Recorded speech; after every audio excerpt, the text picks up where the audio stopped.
talk a little bit. I know you have a lot to say about it, but just a little bit about the West Bank. So many people in the world, and not few people in the Israeli left, even today, are sure that the very existence of the Jewish communities in Judea and Samaria, known as the West Bank, although I don't really like this term, are violent international law. So it seems that even people who are supporters of Israel have a hard time defending us when it comes to the settlement issue. I would appreciate if you could explain whether the Jewish settlements in Judea and Samaria really violate international law. So I appreciate the narrative that has taken hold. I also remember hearing Alan Dershowitz speak, probably coming on to 2 decades ago now, saying, my generation dropped the ball. We didn't push back on terms like occupation when they were being used incorrectly, and now they have taken hold. And I think the message that was being given was plainly that we need to be pushing back against the new false terms, apartheid, ethnic cleansing, colonialism, genocide, because otherwise they will take hold in a similar fashion. But my takeaway from that is that we cannot allow false terminology like that to be deployed, and that the term occupation also needs to be robustly pushed back against. There is clear international law that applies in these situations. I'm not asking for any special case to be made for Israel. I'm certainly not basing any arguments on a historical presence or even a religious justification. All I'm saying You're is not taking the Bible and say, well, because the Bible speaks of the people in Israel, so it's our land. No. certainly not. There may be others who wish to advance that argument, but all I'm calling for is an equal application of international law. And the starting date for that is Israel's Declaration of Independence on the 14th of May, 1948. There is a rule universally applied in customary international law that determines the borders of states when they come into existence. It was reaffirmed by the International Court of Justice, which described that it had emerged in the 19th century in South America with the withdrawal of the Spanish. It was later applied in Asia and in Africa, and at the dissolution of the former communist federations, for example, with Yugoslavia. It's also applied to all states that emerge from mandates. And the rule is a default rule. It applies where there's no agreement to the contrary. And it states that the new state inherits the pre-existing administrative lines of whatever entity preceded it. Now, we know that after the severance of Transjordan, the administrative line of the British Mandate, which preceded the State of Israel, ran down along the Jordan River and to the Red Sea. And that incorporates Judea and Samaria, East Jerusalem, what is frequently referred to as the West Bank. According to the proper application of international law and this rule of uti possidetis juris, Euros. Yes. uti possidetis My juris, way, it's my way to say to that I prepared something for this interview. Yeah. I think we should get T-shirts made. This Right. is something Very that simple. is not in dispute. It's not controversial in any other context. And in fact, the reason that this rule came into existence was, as the International Court of Justice recognized, to promote stability and certainty and to provide clean lines and to prevent fratricidal struggles. So the notion that it would be disapplied in Israel's case simply doesn't make any sense, not in the context of the international law that applies, nor in the context of the reasons that this law was developed. What we saw, of course, immediately after Israel's declaration of independence, where its borders crystallized along those lines, the pre-existing administrative lines of the British Mandate, is that it was attacked by 5 Arab armies, and Jordan occupied Judea and Samaria, the West Bank, and East Jerusalem from 1949 to 1967, when Israel recovered that territory in the 67 war. I mean, there is a parallel example of the application of uti possidetis juris, which I think is extremely pertinent. Ukraine's borders followed that rule of customary international law. Now, if Ukraine were to recover Crimea from Russia, which everyone agrees Russia has occupied from Crimea because of the rule of uti possidetis juris. If Ukraine were to recover that territory in its war at the moment with Russia, no one would accuse Ukraine of occupying Crimea. And yet that is the allegation that is leveled after Israel recovered this disputed territory from Jordan. I mean, the other aspect to highlight here is that a situation of occupation has never outlived a peace agreement. The framework of the law of occupation developed in international law to protect a previous sovereign's rights throughout a time when territory came under the control of another sovereign. And when there was a peace agreement that regularized the situation, that either redrew the boundaries or formed some form of future status between the relevant states, any situation of occupation ended. This much was even recognized in the Hansel Memorandum, which was the memo produced by the State Department in the United States that so many people used to justify this false allegation that settlements were illegal.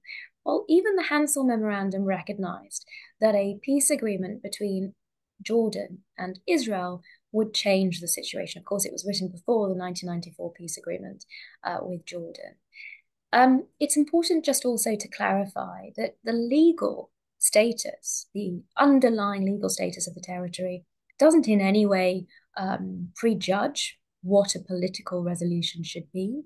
And of course, since the formation of the Palestinian Authority and the creation of areas A, B, and C in the West Bank, Israel has engaged in international agreements, which may arguably have changed the underlying status.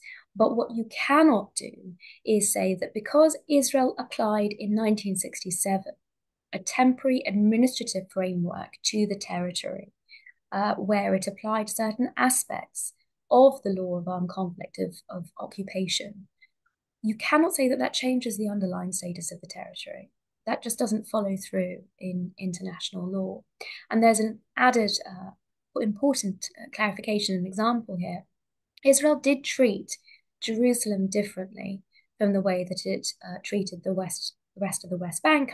I think it's generally accepted that there was an anticipation that in a peace agreement with Jordan, the land for peace formula would entail Israel giving Jordan some of the West Bank in order to form a peace treaty. But with Jerusalem, Israel immediately applied its law, administration, and jurisdiction to what was already its underlying sovereign territory. And Eban, in a letter to the UN Secretary General at the time, made it very clear that this was not annexation. I would suggest you cannot annex what is already your own sovereign territory. It's why in the discussion... Annexation, an example in the modern terms for annexation maybe should be how Germany did it to Austria in 1938, right? Or something like that. This is exactly annexation. Yes, although that also involved arguably a political agreement with the Austrian government. So it's slightly, it's not as straightforward necessarily as, say, for example, Jordan's occupation of the West Bank in 1948-49 and its purported annexation, which was only recognized, I think, by 2 states, so that didn't get very far. But that's pretty significant. And I know that several years ago, when there was discussion about Israel applying civil law to parts of Area C, again, this misguided term annexation was being used. And I think one of the reasons that it's false is for the reason set out by Eban already in 1967 with respect to what Israel was doing in Jerusalem. Okay, so because of the settlements, Israel is frequently accused of being an apartheid state. I remember myself how the owner of the Israeli left-wing newspaper, Haaretz, expressed himself this way. What is your response to this accusation of apartheid? Again, it's false, and I would say it is essentially a blood libel. It's being deployed for a very specific reason. Like South Africa's alleged genocide as a legal hook to get Israel to the ICJ, apartheid has consequences attached to it.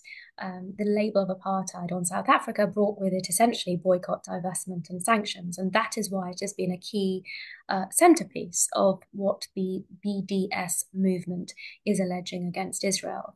When you look at the reports of some human rights organizations like Amnesty International or Human Rights Watch that have thrown their weight against this term, it's very telling that they look at the population, Jewish and Arab, between the river and the sea.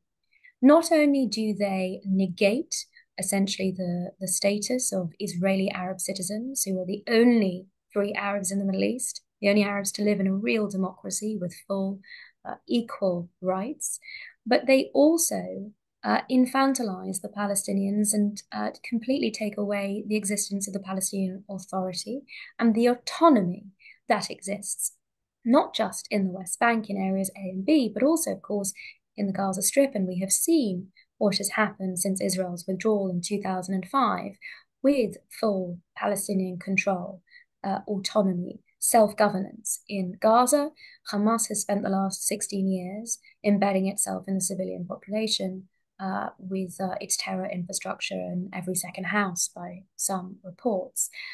So that is a reality that is not just whitewashed or wallpapered over, but utterly and blatantly misrepresented, even by these prior respected leaders of human rights discourse, organizations like Amnesty International and Human Rights Watch. But the reason that they have to put forward this false analysis is because the reality of the situation, as anyone knows who has visited Israel, is that apartheid couldn't be further from the truth. When I served at the Supreme Court, I served under an Arab justice. We have Arab members of Knesset serving in every echelon of public life. And I have been extremely struck by the commitment of many members of the Israeli Arab community to their state, by serving in the army, by volunteering and assisting with the war effort in the last 7 months. And I have to say, when I hear Israeli Arabs saying, "Ein li eretz acheret," it stands testament to what Israel has been able to achieve in giving the Arab Israeli population an opportunity to engage in democracy, to become full, flourishing members of society, and to realize their potential in a way that the Palestinian Arabs who are living under the Palestinian Authority in the West Bank and Hamas in Gaza could only dream of.